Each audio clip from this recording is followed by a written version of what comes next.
Hello, welcome to the Cabbage Patch Care Team. My name is Cabbage. Today we're going to be discussing the cabbage procedure and discharge teaching. And here we go.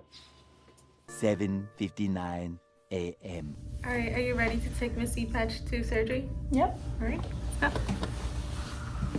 1 hour later. Nurse, I need 15 cc's of morphine stat. Oh, that's much better. And we are done. Much later. So today we have 65-year-old Mrs. C. Patch. She's waking up from general anesthesia. She's 6 hours post-operative after a coronary artery bypass grafting procedure. She has severe coronary artery disease, hyperlipidemia, type 2 diabetes, hypertension. She had a previous failed stent placement. The patient's home medications include metformin, Lipitor, nitroglycerin, and lisinopril. The patient arrived in the emergency department 2 days ago with shortness of breath, chest pain, and abdominal pain. Prior to the surgery, the patient received an electrocardiogram which showed ST elevation. The chest x-ray showed an enlarged heart and structural abnormalities suggestive of heart failure.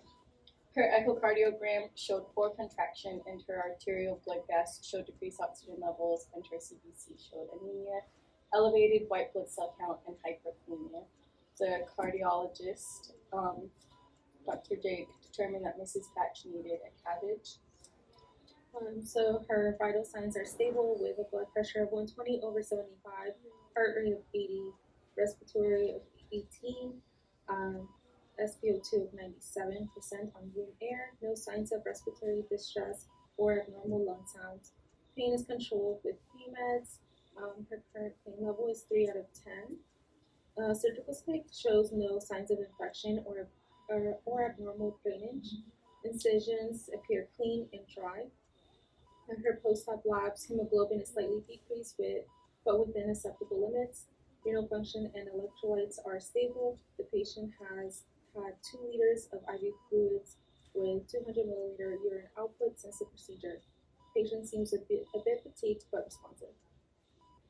As far as recommendations, we'll continue current post-op care and include pain management and anticoagulant therapy. Monitor the vital signs and immune side closely. Encourage early mobilization and deep breathing exercise to prevent complications such as pneumonia. Continue to monitor labs for any changes and adjust her treatment as needed. Assess for any signs of complications such as MI, arrhythmias, or infection. Review the patient's medication regimen and adjust PRN. Inform patient and family about post-op care and signs of potential complications. And we'll consider consulting with the cardiologist for ongoing care to ensure optimal recovery. Sounds good.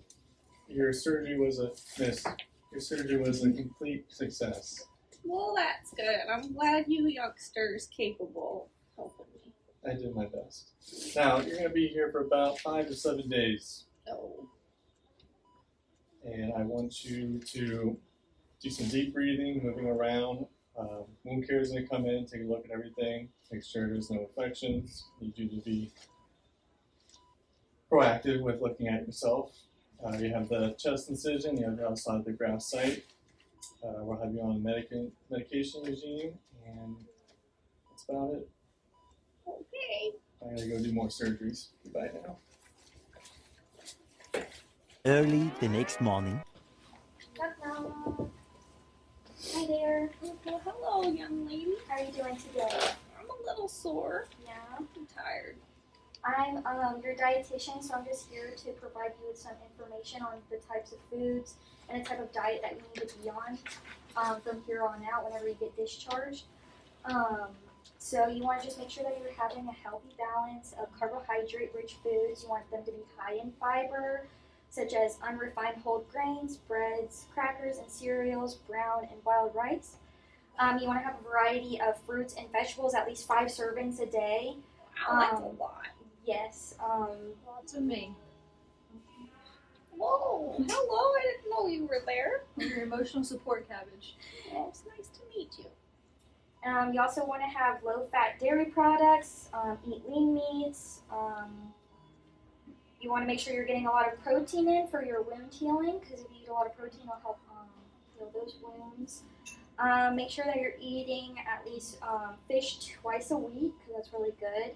So some fish that you can eat is salmon and tuna.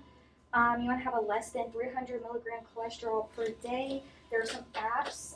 Do you have what kind of phone do you have? I have an old flip phone. Old flip phone. Do you have anybody that you live with at home? I think I have a tablet. A tablet? Okay, so you can download apps that can help you track your cholesterol. One good one is Cholesterol Tracker. You want to select fat-free, 1% or low-fat dairy products. Cut back on foods and beverages like sodas with added sugar. Do you drink a lot of sodas? Do you drink a lot of water? I drink some water and some coffee, maybe some juice every now and then. Okay. We'll try to get that a lot of fluid, like water, because it's really good for you. You don't want to get too dehydrated. You want to exercise at least 30 minutes to 60 minutes a day. So things like that. You don't have to do anything like rigorous. You can just walk. Walking is good. You so can I do can walking. walk Fluffy? You can walk what? Fluffy, my dog. Yeah, that's a Okay. good one. Yeah. And you can do it in like 10-minute increments throughout the day. If you How need a many break. times? So 30 minutes to 60 minutes, so you could do it like 3 times a day, 6 times a day, whatever you're able to tolerate. Okay. And then just manage your stress and then get good sleep. Okay? Do you smoke or anything? I used to for Used about to? 20 years. But you don't anymore? Okay, that's good. All right, so I have this for you that you can take home with you in case you don't remember any of the teaching that I gave you today. So are there any questions for me? So I could have a tuna fish sandwich? Mhm. Okay. I think that's good, I guess. All right. I think physical therapy is going to come in. Okay. All right. Thank you. Tuna's good with cabbage, by the way. Oh, okay.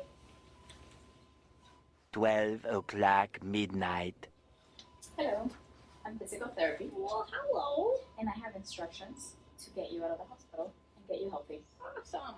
So first, we're gonna talk about how to protect your sternum so that you don't open your incision.